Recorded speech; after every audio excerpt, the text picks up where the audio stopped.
Just after midnight on June 6, 1944, the world's biggest airborne operation began.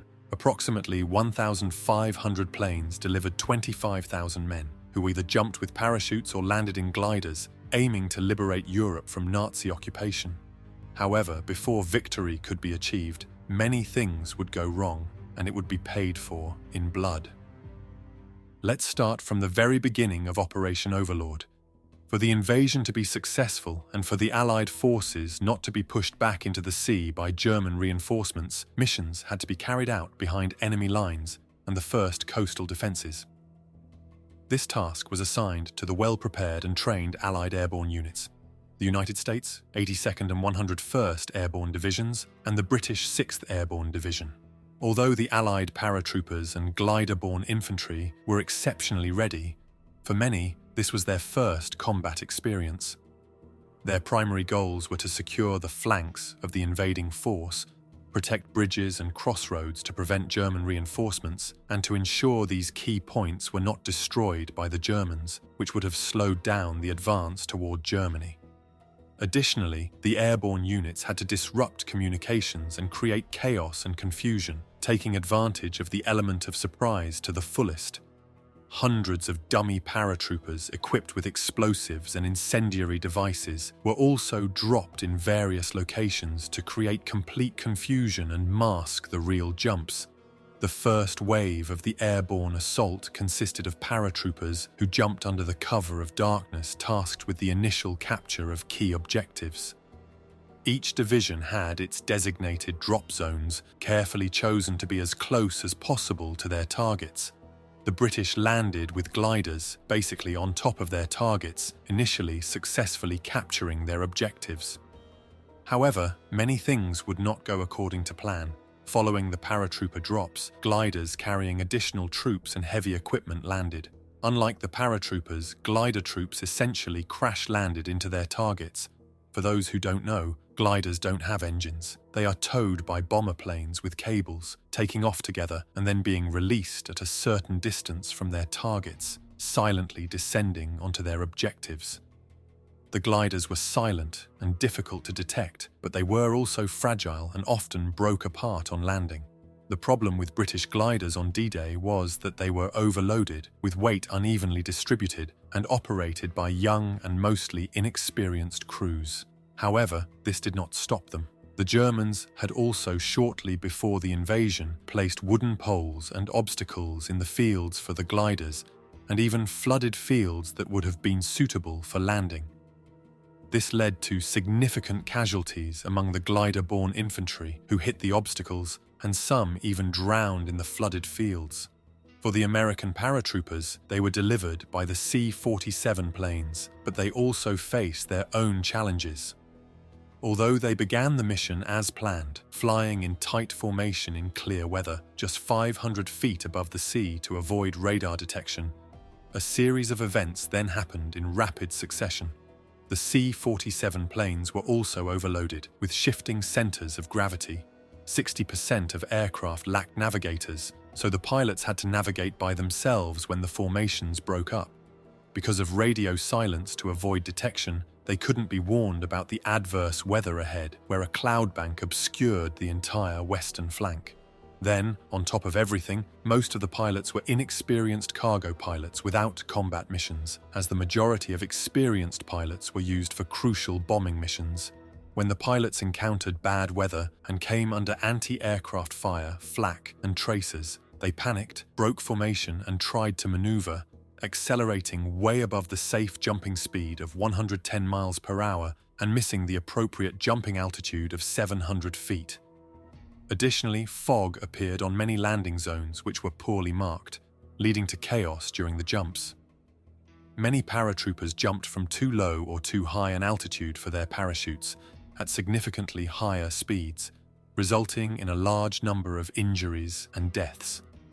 Those who jumped from too low an altitude didn't have enough time for their parachutes to fully open and slow their descent, while those who jumped from too high had to fall for several minutes through anti-aircraft and machine gun fire, with many being shot before even hitting the ground. There were even reports of paratroopers being sucked into burning buildings during the fall, with no way to steer their parachutes, falling helplessly directly into fires caused by massive bombardments. Many completely missed their landing zones by miles, scattered and disoriented in enemy territory. A significant factor was the use of night to maximize the element of surprise. However, after recognizing the errors that occurred, nighttime jumps were not attempted again in the next 3 large-scale airborne operations. Later that day, the same troop carrier groups delivered the second lift with precision and great success despite heavy enemy fire, showing that the night was a critical factor. Some paratroopers landed in the center of towns, in trees, on lampposts, and so on. One paratrooper's chute got caught on the steeple of the town's church, leaving him hanging helplessly as the battle raged.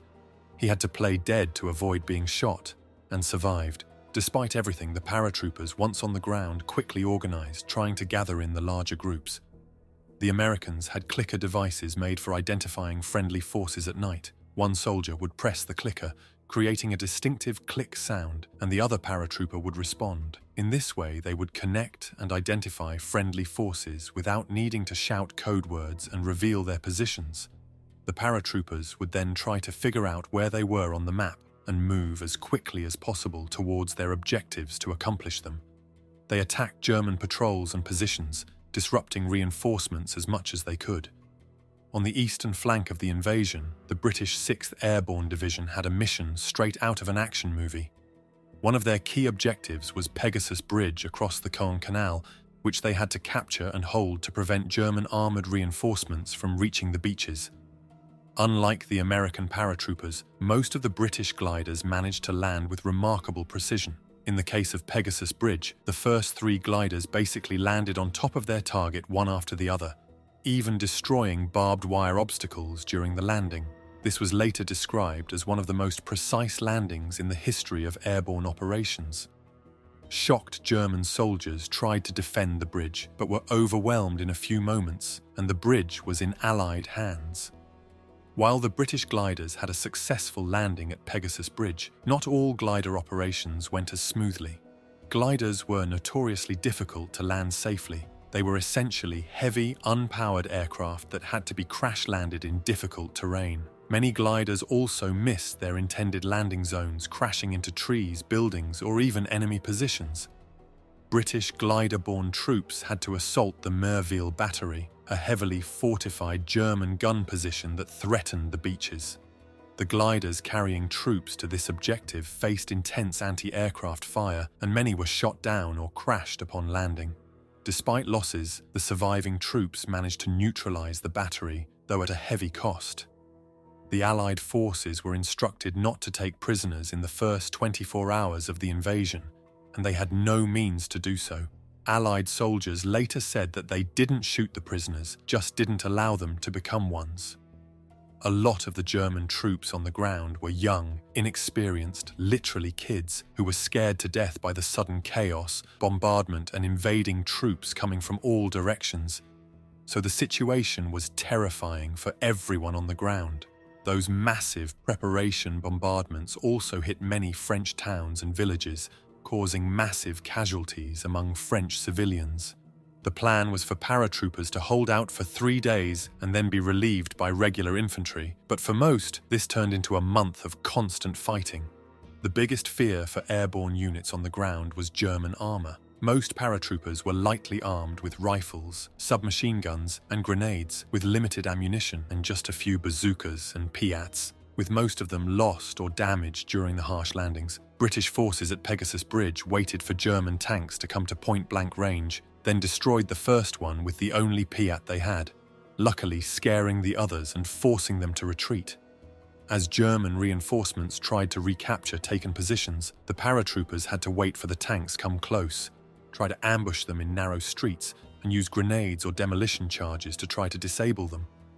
A lot of Allies were surrounded or captured by the Germans, not having a chance or capability to fight. However, by the morning of June 6th, the Allied airborne units had managed to secure several critical positions and prevent German reinforcements from reaching the beaches during the crucial early hours of the invasion. With the paratroopers providing a defensive screen, the beachhead expanded and supplies and reinforcements began flowing more steadily from the coast. After the turbulent night, the airborne units managed to connect with the Allied main invasion force. Although the plan was for them to be relieved due to further challenges and complications, they had to remain on the front lines. As the day progressed, the Germans launched several counterattacks in an attempt to push the Allies back into the sea, but the Allies were already reinforced by infantry, artillery, and armor from the beaches, repelling these attacks and beginning the advance inland. The airborne troops, despite the chaos and challenges they faced during the night, played a crucial yet terrifying role in the success of the invasion. Their missions ensured that the Allies could establish a strong foothold in Normandy, setting the stage for the liberation of France and the eventual defeat of Nazi Germany.